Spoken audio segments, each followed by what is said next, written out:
modules, we talked about Babylonians and Egyptians, as well as the Greek geometry. Now, we will proceed with the module 3, which is the Greek arithmetic and the Romans. But before that, let me introduce myself. I am Rania Haji Zakaria Pama, and this is my co-reporter. And I am Cosmera S. Tomas. Let's now talk about the Greek numbers and arithmetic.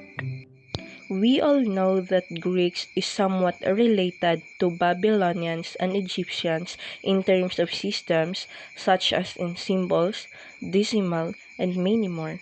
The reason is that the Babylonians and Egyptians did pass their informations to the Greeks. Attic numerals are also known Herodianic numerals because they were first described in a 2nd century manuscript by Herodian, or as acrophonic numerals from acrophony because the basic symbols derive from the first letters of the Greek words that the symbols represented. That means that the Greek numbering system was uniquely based upon their alphabet. For you to be familiarized about the Greek alphabet, let me present to you an examples of their alphabet.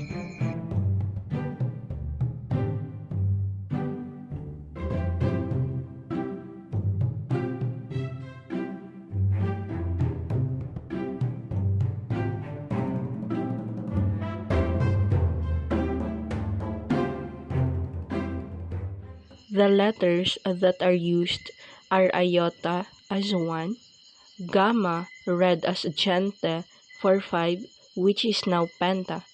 We also have delta read as deca for 10, eta or hecaton for 100, ki or kiloi for 1000, and mu or myriad for 10,000.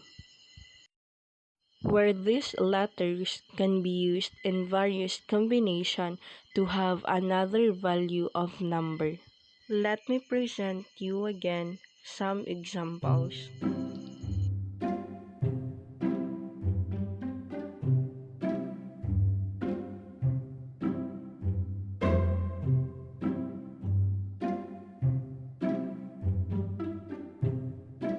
Some of the characters written in League of Delos are in Attic numerals.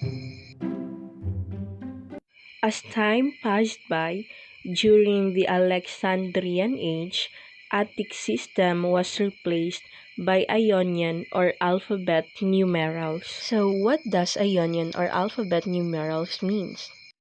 Ionian or alphabet numerals are assigned numerical values to all the letters of the alphabet, where 3 obsolete letters, which are the digamma, koppa, and sampi, were used in addition to the standard Greek letters. This is the representation of symbols of Ionian and each indicated value.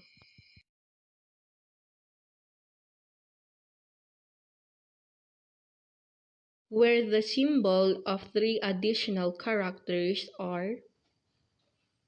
Hence, we can write 287 as. In larger numbers, from 1000 to 9000 will be represented by placing an apostrophe before a symbol.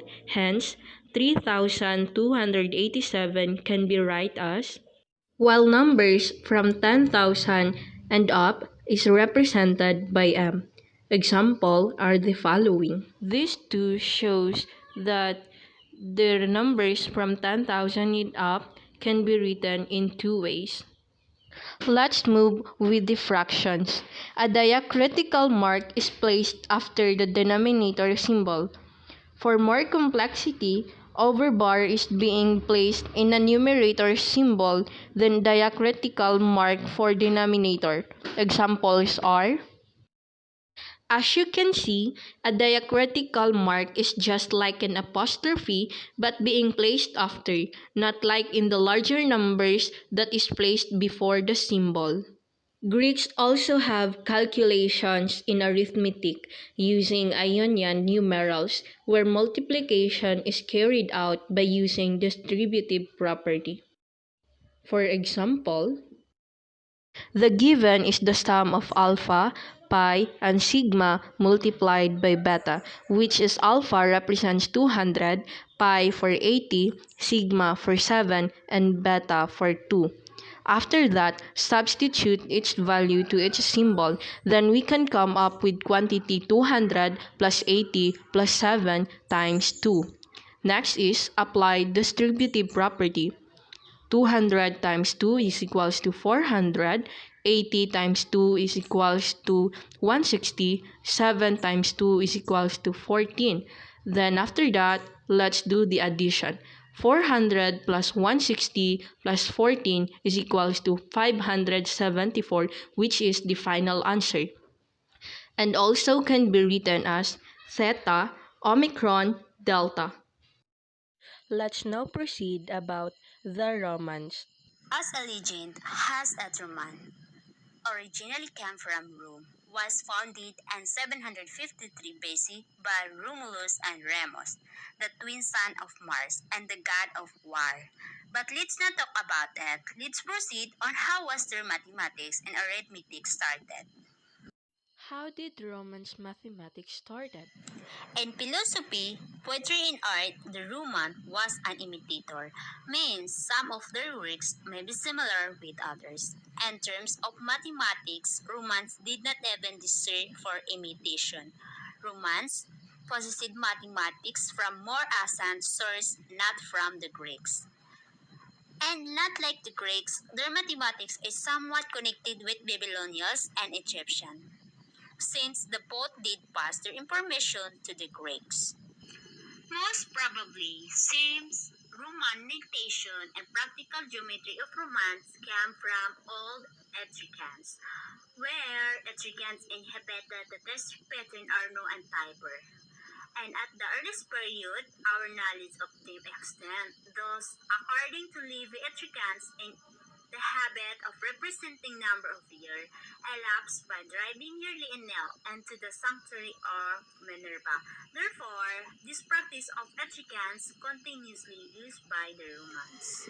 A least primitive mode of designating numbers was notation resembling the Roman notation, which presumed as Etruscans' origin, where Roman notation system is remarkable from the fact that a principle is involved in it which we did not meet with any other, and that principle is the principle of subtraction.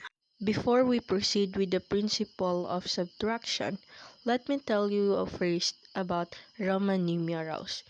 It is a symbols used in a system of numerical notation based on the ancient Roman system. These symbols are I, V, X, L, C, D, and M, which indicated as 1, 5, 10, 50, 100, 500, and 1000 respectively in the Hindu-Arabic numeral system. So, a principle of subtraction means if a letter be placed before another great value, its value is not to be added but to be subtracted from the great value. For example, XL equals 40. How? X is equivalent to 10 and L is to 50, which is greater than X. That means 50 minus 10 equals 40. And that's how work the principle of subtraction.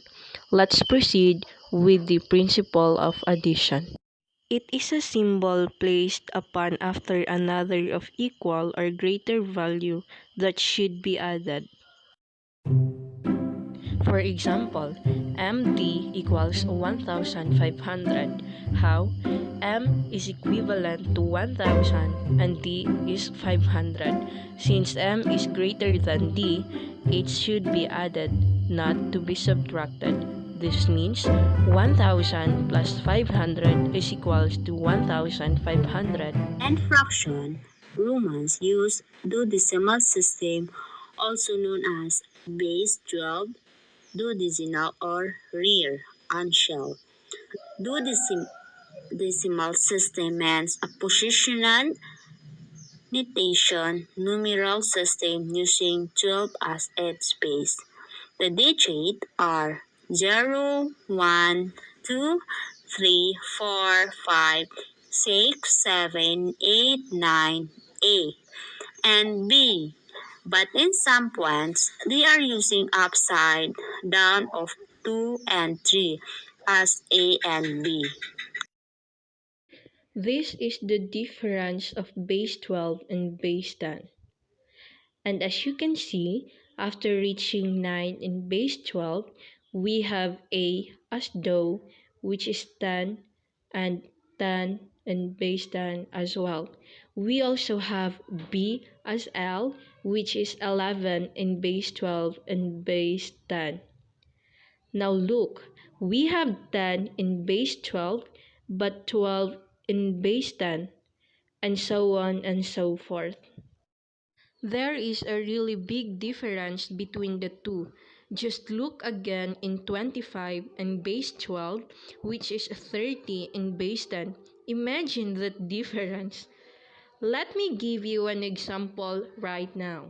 In decimal, we have 1 over 3, which we all know that it is equals to 0.33333, which is look ugly, I guess.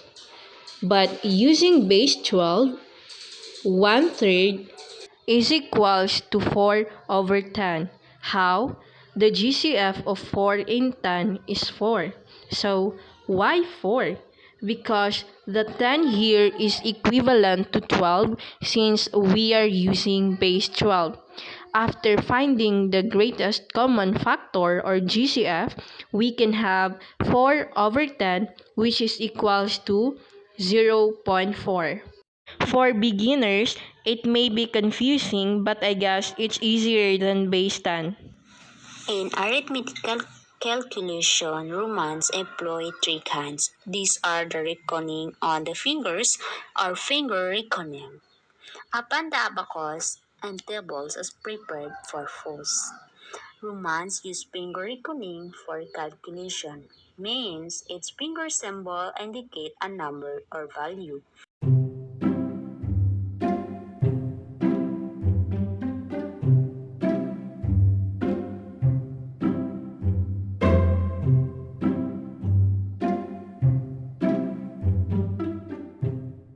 And abacus, we all know that abacus was the first invented computer, which is consist of bits or ticks that can be moved up and down on series of stick or string within a wooden frame. For an example, the number in 4 represents ones, 3 for tens, and so on and so forth. Let's now proceed with the Roman geometry.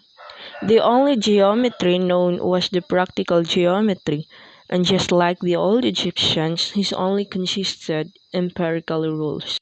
Practical geometry was employed in surveying, where treatises as theorems have come down to us, compiled by the Roman surveyors called agrimensors or grammaticae. The creation of the Roman calendar was organized by Julius Caesar, which included a leap day every 4 years and a 365-day annual cycle, involved some tricky mathematics. But it was Greek astronomer Sosigenes of Alexandria who carried out the design. His scheme stood for 1,500 years until it was replaced by the Gregorian calendar used in modern times. Boethius, a philosopher and statesman who lived around the end of the empire, has been described as one of the foremost mathematicians of ancient Rome, but this says a little. He wrote textbooks on the 4 mathematical branches of the liberal arts, but they were no more than elementary summaries of earlier Greek classics. His geometry comprised only statements of these simpler theorems of Euclid's elements without any proofs. His work on arithmetic, astronomy, and music were little better. Nevertheless, these books had widespread influence and were used extensively in medieval monastic schools, including the Irish monasteries. Cassiodorus and Isidore of Seville, contemporaries of Boethius, also wrote mathematics books, but neither contributed anything original. That's all. Thank you for watching, and I hope you understand what we had talked about.